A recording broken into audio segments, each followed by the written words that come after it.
토끼한만 해도 저 엄마 토끼가 죽어버리고 잡혀버리면 그 속에 있는 굴 속에 들어있는 새끼들은 어떻게 될까 이 생각을 해보면 걱정스러워. 휘어 손을 번쩍 들면 어떻게 돼? 아주 경이롭다. 이게 부모의 사랑이다. 우리 하나님께서 지난 1년 동안 여러분과 나를 그렇게 지켜주셨다. 이런 생각을 해보게 됩니다.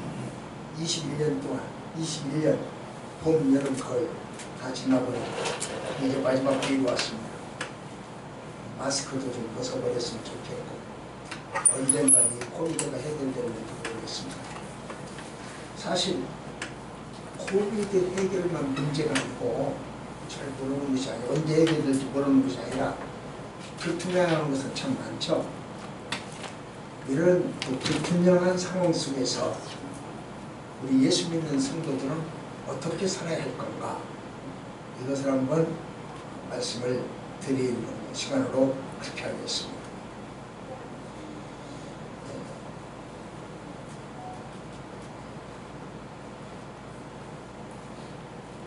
야고보는 11절 12절에서 어떻게 사는가 걱정하지 마라. 성도들 간에 서로 헐뜯지 말고 비방하지 말고 살아가라. 그렇게 얘기를 했어요. 그리고 이제 13절부터 오늘 본문부터서는 뭐라고 이야기하는가, 그것이 오늘의 내용이요. 12절까지는 그렇고 13절은 어떤가, 그런 내용입니다. 야고보는 이렇게 이야기합니다. 시작. 인본주의적인 삶을 정리하라. 예, 인본주의적인 삶을 그러지 말고 좀 정리해, 그런 이야기입니다. 2000년대 초에 우리나라 교계를 휩쓸었던 번역서가 있어요. 제가 가끔 이야기를 합니다. 리차드 포스터의 돈, 섹스, 권력이라고 하는 책입니다. 우리나라 교계를 예수 믿는 사람들은 한 번쯤 다 읽어봤을 것이다 라고 할 만큼 많이 읽혀진 책입니다. 이 책의 요점은 그래요. 물질 중심적인 돈, 쾌락 중심적인 섹스, 야망적인 권력, 그것을 추구하지 말자. 이 책의 내용이 그거예요. 그래서일까요? 오늘 본문에서는 이렇게 이야기합니다. 시작. 그러나 너희들이 말하기를 오늘이나 내일이나 우리가 어떠한 도시에 가서 거기서 1년을 머물며 장사하여 이익을 보자 하는 자들아. 들으라. 누구 보고 들으라 하는 거는, 야, 잘 들어. 지금 잘 들어. 좀 들어봐. 누구한테 그러냐면 성인한테 들었어요. 성인들한테 잘 들어. 들어봐. 학교 선생님들이 똑똑 들으면 여기 봐, 여기 봐, 주먹, 그렇게 하잖아요.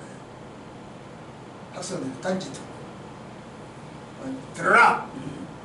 이렇게 하기로 해서 내 중에 오늘은 이곳, 내일은 저곳, 아무데라도 너희들 마음대로 마음 내키는 대로 가서 장사하고 돈 좀 많이 벌어야겠다며,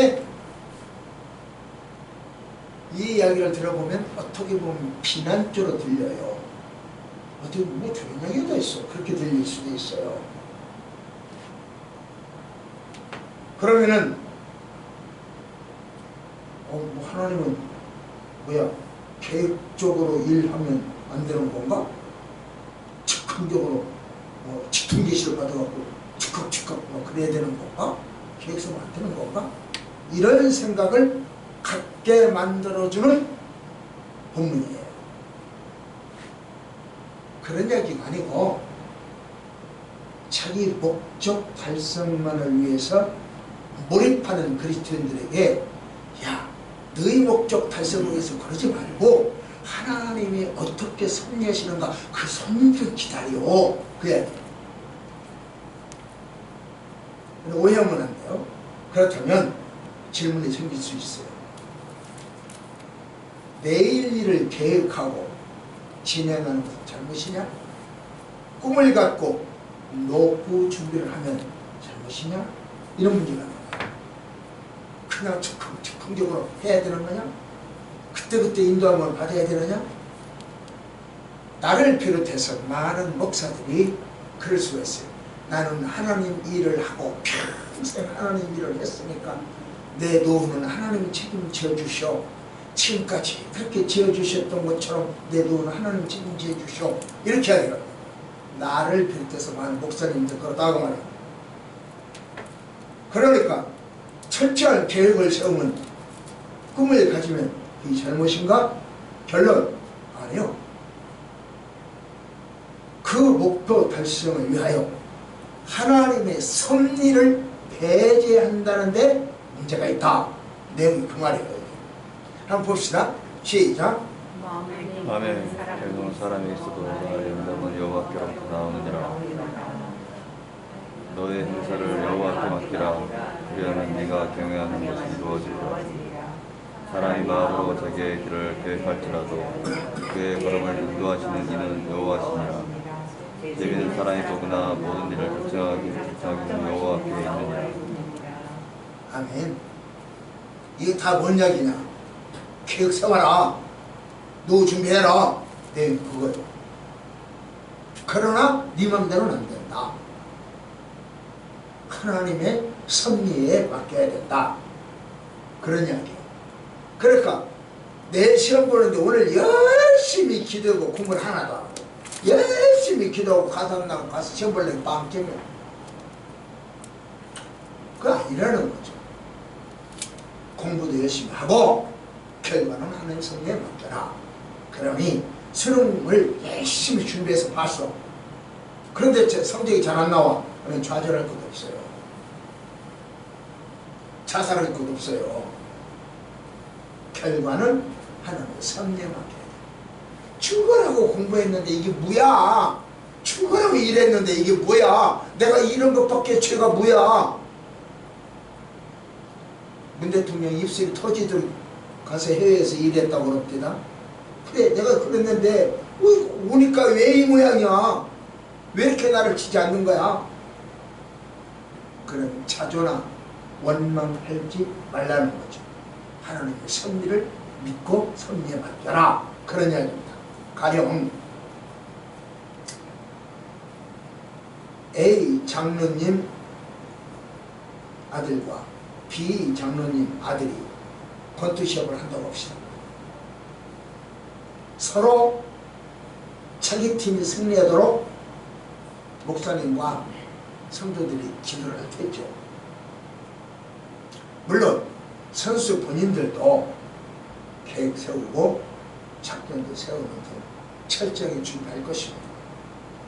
그러나 결과는 하나님의 섭리를 믿고 따르는 것입니다. 바로 이것이 그리스도의 삶이고 하나님 중심적인 삶이다. 그런 내용입니다. 누구든지 일하기 싫거든 먹지도 말게 하라. 그렇게 하기로 했죠.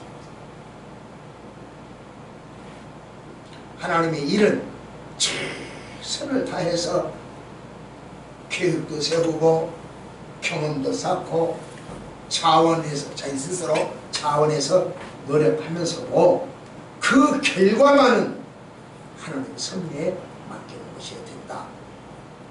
여러분 지난 한 해 동안 많이 계획 세웠고 많이 노력했잖아요. 근데 지금 뭐야? 이 결과가 뭐야? 개똥이네. 이럴 수도 있겠죠. 그래서 나는 하나님을 사랑하지 않나 봐. 이럴 수도 있겠죠. 우리 권사님 기도하시는 대로 나는 지금 내 몸은 좀 문제가 있거든. 하나님 나라는 이러한 일꾼들 이게 뭐야? 열심히 일만 하게 한 것밖에 내가 더 있어? 내가 뭐 빵 한 번 제대로 사 먹어본 적 있냐? 짜장면 한 번 사 먹어본 적 있냐? 손님 접대 아니면 나 혼자 가본 적도 없잖냐? 차라리 굶어버리면 굶어버렸지. 내가 교회 돈 그렇게 쓴 적, 헌금 그렇게 써본 적이 없잖냐? 내가 헌금하니까 아이스크림 한 번 사 먹은 적 있냐? 그런 거 없단 말이지. 하나님 나라는 이러한 일꾼들에 의하여 세워지고 확장되는 것입니다. 우리가 지난 2001년도, 21년도를 그렇게 살아왔는데 결과는 자기 뜻대로 되지 않았다. 그럴 수도 있죠. 실망하거나 좌절하지 않아요. 우리는 그 실패를 문제 삼지 않아요. 왜죠?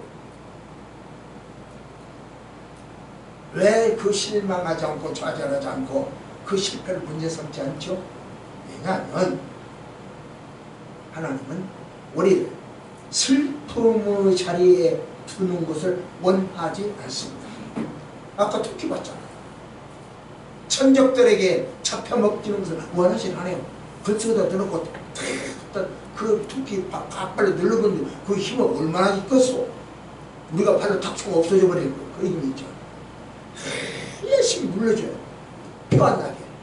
이 속에 아무것도 없다? 표 안 나게. 언덕처럼. 그렇게 하면 돼. 우리를, 하나님은요, 우리를 안전하게 두기를 원하시지 슬픔의 자리에 두기를 원하시지 않는다는 것을 믿기 때문에 우리는 일이 실패했어도 잘 안 됐어도 걱정하지 않고 실망하지 않습니다. 하나님 반드시 누가복음 15장에서처럼 우리에게 가락지를 띄워줄 것입니다. 우리에게 고운 옷을 입혀주실 것입니다. 그리고 여러분과 나를 위하여 잔치 벌려줄 줄 믿습니다. 그러므로 물질 중심적이고 자기 중심적으로 살아왔던 21년도라면 하나님 잘못됐습니다. 회개하고 결단하자. 하나님 잘못됐습니다. 회개하고 결단하자. 내용이 그겁니다. 두 번째는 시작. 첫째 뭘 하려고 그랬죠? 네. 이번에 두 번째는 인생의 무상함. 인생은 무상하다. 인간은 많은 불확실성의 리스크를 가지고 살죠. 정치와 경제의 불확실성은 물론이거니와 기상이변의 불확실성도 적진 않죠. 결국 인간은 불확실성 속에서 살아가는 존재다. 그렇게 말할 수 있습니다. 그렇다면 불확실성이 우리에게 그렇게 많다면 불확실로 인하여 야기되는 리스크도 있지 않겠느냐. 그 리스크를 신중하게 고민하면서 살아야 된다. 그런 내용입니다. 볼까요? 시작. 너희 생명이 무엇이냐. 너희는 잠깐 보이다가 없어지는 관계는. 이처럼 불확실성 속에서 세운 육신적 소망은요, 잠깐 보이다가 사라지는 안개라는 것이죠. 특히 13절에 있는 그 상인들처럼 하나님을 전적으로 신뢰하지 않고 자신들의 안목이나 경험이나 지식 등에 의하여 미래의 계획을 세운다는 것. 그런 유비무환의 자세가 전혀 무가치하다, 쓸데없는 일이다, 그런 이야기는 아니요. 전혀 효력이 없다, 그런 이야기도 아니요. 다만 자기 계획이나 능력만으로 해결하려고 노력하는 데 문제가 있다, 그런 이야기죠. 인본주의적인 계획에 문제가 있다, 그런 말이에요. 그런 것은 잠깐 보이다가 없어지는 안개라고 했습니다. 따라서 그런 소망은 인생의 계획대로 되지 않습니다. 이것을 모르는 인생이 문제요. 세월은 강처럼 흐르고 인생은 안개처럼 사라집니다. 그러기 우리는 하나님 중심적으로 살아야 된다, 그런 이야기죠. 자기 고집 이제 좀 그만 세웠으면 좋겠어요. 말씀 이만큼 먹었으면 먹을 만큼 먹었지 않느냐라고 하고 싶어요. 미국에요, 남북전쟁이 있었잖아요. 우리나라도 남북전쟁이 있었고, 게스트버그 전투가 미국 남북전쟁의 핵심이었어요. 그날 성패에 따라서 좌우됐어요. 그러니까 모든 참모들과 이 링컨 대통령이 회의를 했어요. 그날 저는 오랫동안 회의를 하고 작전을 세우고 전략을 세우고 첨대했어요. 그러고는 다 끝나고 휴 숨을 쉬면서 미드 장군이요, 그때 사령관 미드인데, 미드 장군이 하는 말이 그런 이야기였어요. 하나님이 우리 편이라고 하면 우리는 반드시 승리할 수 있습니다. 각하 걱정 마십시다. 링컨은 대통령한테 그렇게 이야기를 했어요. 좋은 말이요, 틀린 말이요? 위로한다고 그렇게 이야기를 하는 거지. 링컨 대통령이 그 말을 듣고, 여보게 장군, 하나님이 우리 편인 것이 문제가 아니라 내가 하나님 편인가가 더 문제지. 내가 하나님 편에 서면 우리는 승리할 수 있을 것을 믿는다네. 아다라고 어디라고 그러잖아요. 중심이 누구냐? 내가 중심이면 하나님이 내 편이어야 돼. 인본주의 신앙이야. 그런 신앙 없는 건 아니죠. 참 좋은 신앙이죠. 그런데 자기 하나님이 내 편, 자기를 딱 움직이지 않고 서 있어. 그리고 하나님 내 편이면 우리 이길 수 있습니다. 인본주의 신앙이에요. 여러분과 나가 아마 그러지 않을까. 내가 고목나무에 제사 지내는 건 하나님 용서하실 거야. 무덤 앞에 무릎 꿇은 건 하나님 용서하실 거야. 내 편이야. 내가 편한 대로 생각하는 거야. 나는 딱 그대로만 서 있고 절대 움직이지 않고 하나님이 내 편이기를 기다려. 그 인본주의 신앙이죠. 그런데 바꿔서 링컨은 그렇게 된다고 그랬어. 내가 하나님 편이어야 된다. 하나님 내 편이 아니라 내가 하나님 편, 하나님 그대로 서 계시고 내가 그쪽으로 가야 된다. 이렇게 하는 거예요. 인간은요, 자기 중심적으로 말하고 자기 중심적으로 생각하는 경우가 많아요. 인간의 불확실성은 단순히 미래에 된 것만 불확실한 것이 아니에요. 우리 수명도 불확실해요. 언제 죽을지 모르잖아요. 제가 우리 주목사님도 갔다 오셨는지 모르겠는데, 메디암스 강남에는 예, 갔다 오셨죠. 그분한테 폐쇄했다고 연락을 받았거든요. 그 이유가 뭐냐? 돌아가셨어요. 왜 돌아가셨냐? 그분이 나보다 나이 한 10년 젊습니다. 근데 왜 돌아가셨냐? 코로나 걸려가지고 30일 한 달 만에 돌아가셨어요. 뭔데니까요? 우리 인간의 수명은 몰라요. 그 유명한 의사가 코로나 걸려서 죽을 줄 누가 알았어? 잘난 척지 말아요. 무릎 딱 꿇어야 돼요. 내가 하나님한테 가야 돼. 하나님 내 편만 기다리지 말고 인본주의 신앙 갖지 말고 신본주의 신앙을 가져야 돼요. 인간은요, 짧고 허무해요. 그래서 풀, 그림자, 풀의 꽃, 안개 등으로 묘사가 된 거예요. 이처럼 인간은요, 언제 죽을지 모르는 불확실성 속에서 그럼에도 불구하고 마치 영원히 살 것처럼 참 어려서 말이에요. 제가요, 여러분 알다시피 벤츠를 갖고 있잖아요. 벤츠를 사고 한 2달 만에 야, 이거 또 한 대가 있어서 그 등급이 지금 제가 3단계에서 지금 중지를 샀는데 3지를 샀으면 좋을 뻔했다. 이거 편하다, 이 차가 편하다 보니까 벤츠를 타다 보니까 너무 편해. 혼다고는 비교가 안 돼요. 참 편해. 편하다 보니까 아, 그 차는 얼마나 편할까, 얼마나 좋을까, 그런 생각이 들어요. 그러면서 이제 제 생각은요, 그러면서 한 이거 10년 후에는 다시 하나 사지, 10년 후에 다시 살 때는 최고 최상품 사야 되겠다. 여러분, 내가 10년 살아요? 보장이 돼요? 매우 어리석어.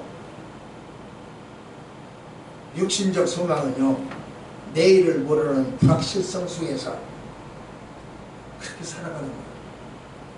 모든 인생은 불확실성 속에서 살아가는 거예요. 보세요. 시작. 너 중에 누가 영문으로 그를 분별하서 우리의 염려로 불확실성을 해결할 수 없습니다. 그러므로 모든 인생은 불확실성에서 살아가는 안개라는 것이죠. 그걸 인정해야 돼요. 그래서 매일매일, 다시 말하면 오늘을 주신 것 하나님께 감사하며 살아야 돼요. 오늘을 주신 것. 그런 말이 있잖아요. 오늘 12월 26일을 주신 것 감사하다. 25일날 죽은 사람이 없겠습니까? 오늘 우리에게 줬잖아요. 26일을 줬잖아요. 27일 또 주기를 원합니다. 그리고 22년 마지막 주일 예배도 여러분 드렸으면 좋겠습니다. 그러기를 원합니다. 본문은요, 성도가 세속적이고 현세적인 유익만을 추구하는, 그러지 마라. 내용이 그거예요. 육을 잃은 우리 몸은요, 세상에 속해 있기 때문에 영만, 영육 같이 하나님 나라에 있어야 돼요. 하나만 있으면 곤란하죠. 보세요.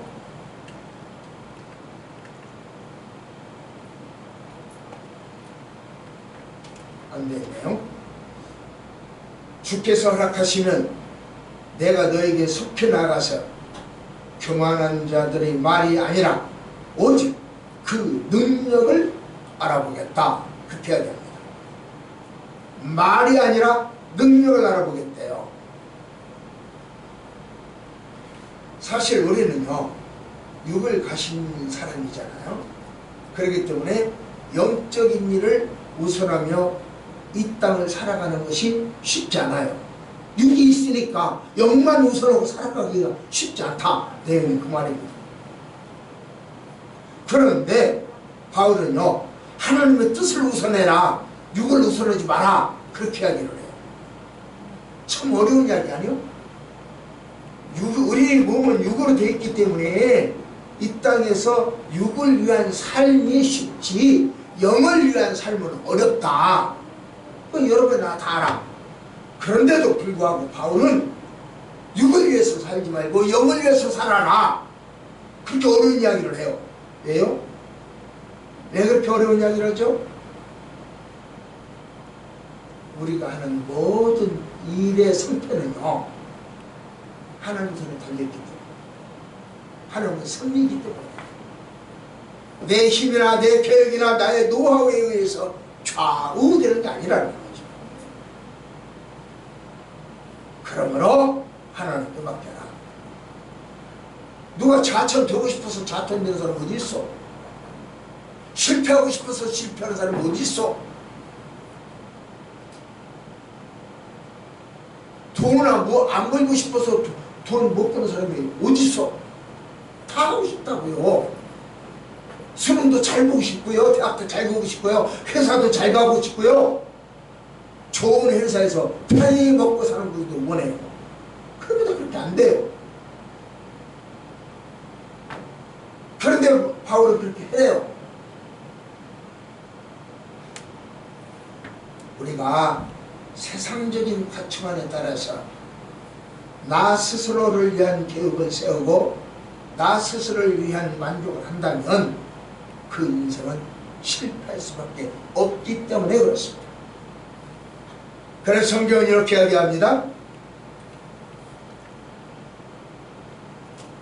마음의 교명은 사람이 있어도 말의 응답은 여호와께로부터 나오느니라. 이렇게 합니다. 이러보건대 사람은요, 하나님의 절대 주권 아래 예속되어 살아야 합니다. 그렇다고 인간의 의지나 인권은 존재할 수 없다거나 가진 자의 횡포라고 생각하지 마십시오. 무슨 말이냐? 하나님 힘세다고 자기 맘대로 해야? 그거 가진 자의 횡포 아니야? 인간은 누구? 인권도 없는 거냐? 그렇게 이야기하지 말아요. 성문 16장 33절에 보니까 여기를 제가 못 찾는데 안 나왔습니다. 제비는 사람이 보거나 모든 일을 작정하시는 일은 여호와다 이렇게 이야기합니다. 그럼 나는 할 일 없네. 내 인권은 없네. 하나님 지가 힘세다고 지 맘대로 해. 이렇게 생각하기 쉽다는 거죠. 잠언 19장 21절에 보니까 사람의 마음에는 많은 계획이 있어도 여호와의 뜻만이 완전히 서리라 그렇게 하겠다. 네 계획 쓸데없다. 하나님의 뜻대로다. 이런 이야기. 그러면 이게 가진 자의 횡포 아니고 뭐예요?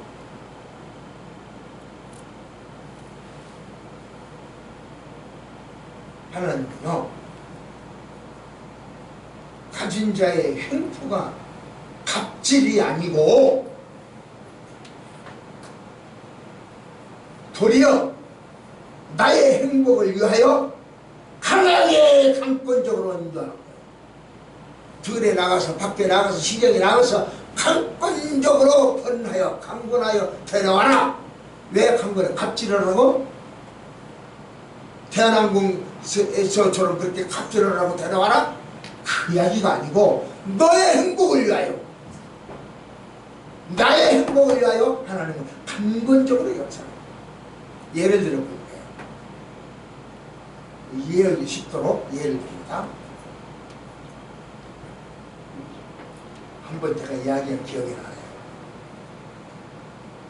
내가 사랑하는 안세의 집사, 이 녀석한테 내가 요즘 사랑한다 소리를 해본 적이 없어요. 수염이 부슬부슬 나가지고 지금 쌍둥이 키우느라 애를 써. 늙어갖고 이제 징그러워. 녀석이 전에 다닐 때 힘 안 날 때죠. 한 번은 저하고 의견이 충돌을 했어. 그래갖고 그러니까 나는 이길 수 없잖아요. 그러니까 눈물을 막 줄줄줄 흘리더라고요. 그러면 한다 소리, 아빠만 있어! 내 마음은 없대! 그러더라고요. 눈물을 줄줄 흘리면서 눈을 감고 막 그렇게 하더라고요. 아빠 맘만 있어? 내 맘은 없어? 녀석은 아빠의 강권적 권함이 횡포했던 거죠. 절대 주권을 가진 강자의 횡포로 왔던 것이죠. 갑질을 본 거예요.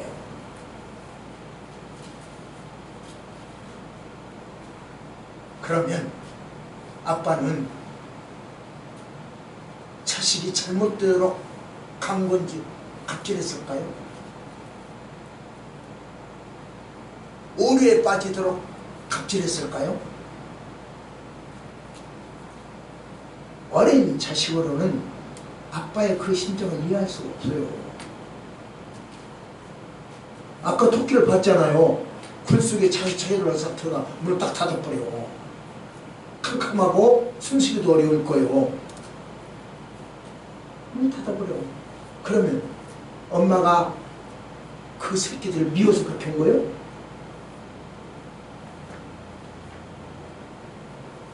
아빠의 갑질이라고 생각했기 때문에 팍팍 해드려. 하나님 이럴 수가 있어요. 내가 뭘 잘못했어요. 이렇게 나간다고. 내가 이렇게 했는데 하나님 내가 내 이 모양이 내 이걸 봐요? 보여요? 안 보여요? 팍팍 해든다고요. 왜 기회만 있으면 제사 지내지 말라고 해요? 왜 기회만 있으면 우상 숭배하지 말라고 해요? 내가 뭘 잘못해서 효도가 되고 잘못한 것이요? 팍팍 해든다고요. 언젠가는 저는 그걸 이해할 때가 온다고 생각합니다. 사람이요, 자기가 아들을 장가가서 아들을 낳아서 키워봐야 부모의 심정을 안다 그랬어요. 그런데 어떻게 된 것인지 저 같은 경우는요, 제가 아들도 키워보고 딸도 키워봤는데요, 그때 부모의 심정을 잘 모르겠더라고요.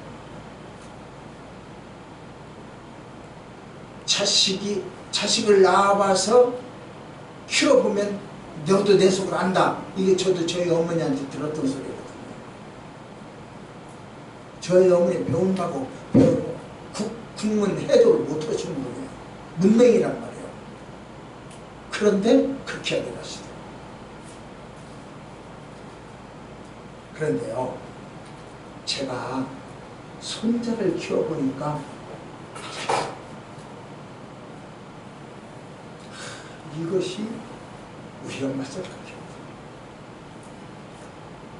이것이 우리 아빠 생각이에요.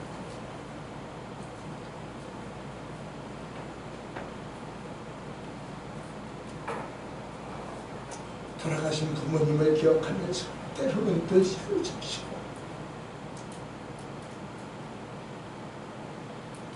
때로는 회개하고, 내 후손들에게는 차려주겠다 결단도 하고, 어쩌면 이것이 인간의 한계 아닐까 이런 생각을 합니다.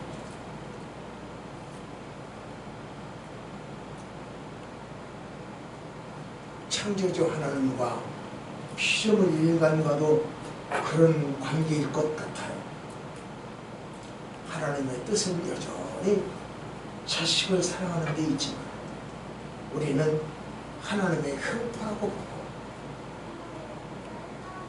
그분의 깊고 오묘한 섭리를 이해하지 못하고 빚어지는 충돌도 있다는 거죠. 하나님은요, 우리를 사랑하시기에 절대 조건과 명령과 갑질처럼 보이는 규약도 주세요. 물가에 가지 마라, 칼 갖고 놀지 마라, 풍전 나누지 마라, 11조 바쳐라, 기도해라, 우상 숭배하지 말아라. 이제 좀 새해가 되었으니 바꾸지 마라. 613가지의 법을 우리에게 주면서 절대 주권을 행사하기도 하고 우리를 이끌어 주십니다. 그것이 갑질일까요?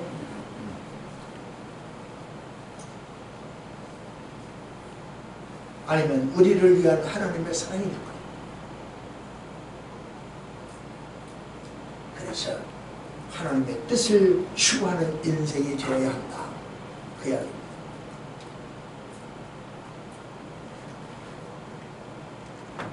오늘 본문 17절에 보면 이렇게 됩니다.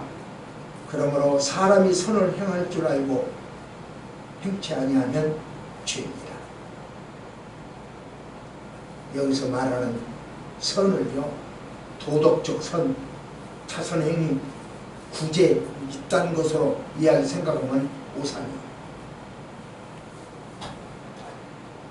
하나님의 선이라고 하는 것은요, 하나님의 뜻을 행하지 않는 것이 말합니다.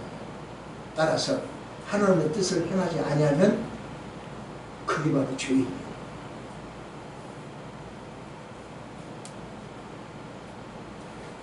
작금의 한국 기독교를 생각해 볼 때 해체될 위기에 있습니다.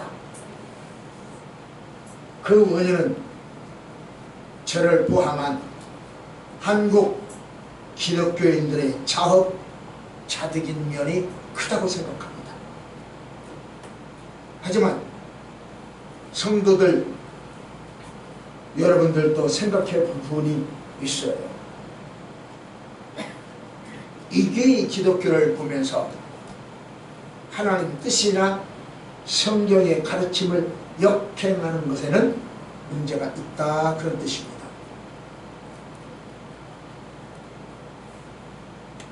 자기가 성장하는 과정에서 생긴 문화 다 달라요. 제가 결혼 전에 들은 그 말 참 잘해요. 각각 달라요.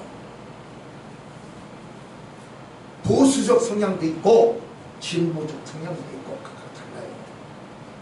또 나를 가르치신 분이 어떤 분이냐에 따라서 나에게 들어있는 지식과 감정이 달라요.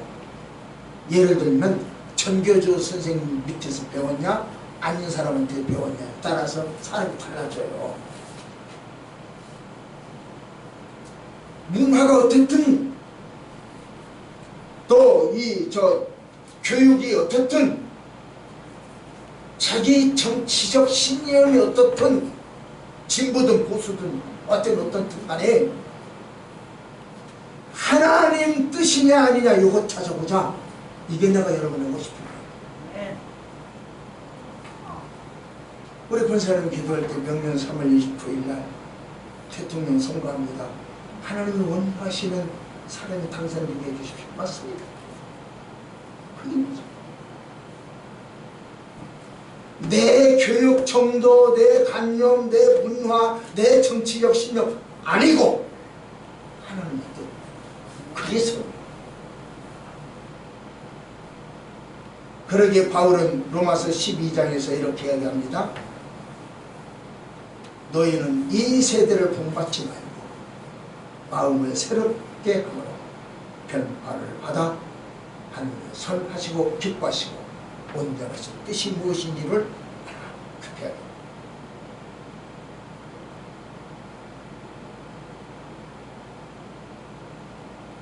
말씀을 맺겠습니다. 인생은 아름다운 것입니다. 그러나 인생에게는 회개와 결단이 있어야 합니다. 회개와 결단은 믿음에서 출발해요. 믿음이 없으면 회개가 없고요. 믿음이 없으면 결단이 없어요. 그럼 출발은 믿음이에요. 만일 믿음이 없는 회개가 있다면 그건 반성이에요. 믿음 없이 회개한다면 그건 반성이에요. 회개가 아니에요. 믿음 없이 결단한다면 그것은 신념이에요. 정치적 신념. 우리는 신념이 필요할 때가 아니고 믿음이 필요해요. 반성이 필요할 때가 아니고 회개가 필요해요. 21년 주일은 오늘 마지막입니다. 이제 22년도를 맞이함에 있어서 주님은 당부하시죠. 물질 중심적이고 인간 중심적인 삶을 정리해라. 인본주의를 정리해라. 불확실성 속에서 살아가라. 내가 불확실성 속에서 살아간다는 것을 인정하라. 그렇게 그리고 하나님의 뜻을 추구하는 인생이 되어라. 네 신념, 네 학문, 네 문화가 중요하지 않다. 하나님의 뜻에 맞춰봐라. 이렇게 우리 중원교회 성도 여러분은 21년도도 그렇거니와 22년도에도 하나님의 뜻대로 사는 인생이 될 줄 믿습니다. 이 말씀대로 22년도를 살기를 예수님 이름으로 축복합니다. 기도하십시다. 이 아침을 주신 하나님 말씀 속에서 새롭게 변화를 받기를 원하는 저희들 머리 숙였습니다. 22년도 새롭게 출발할 수 있도록 회개하고 결단하는 이 시간 되어지게 하옵소서. 예수님 이름으로 별의 기도드립니다.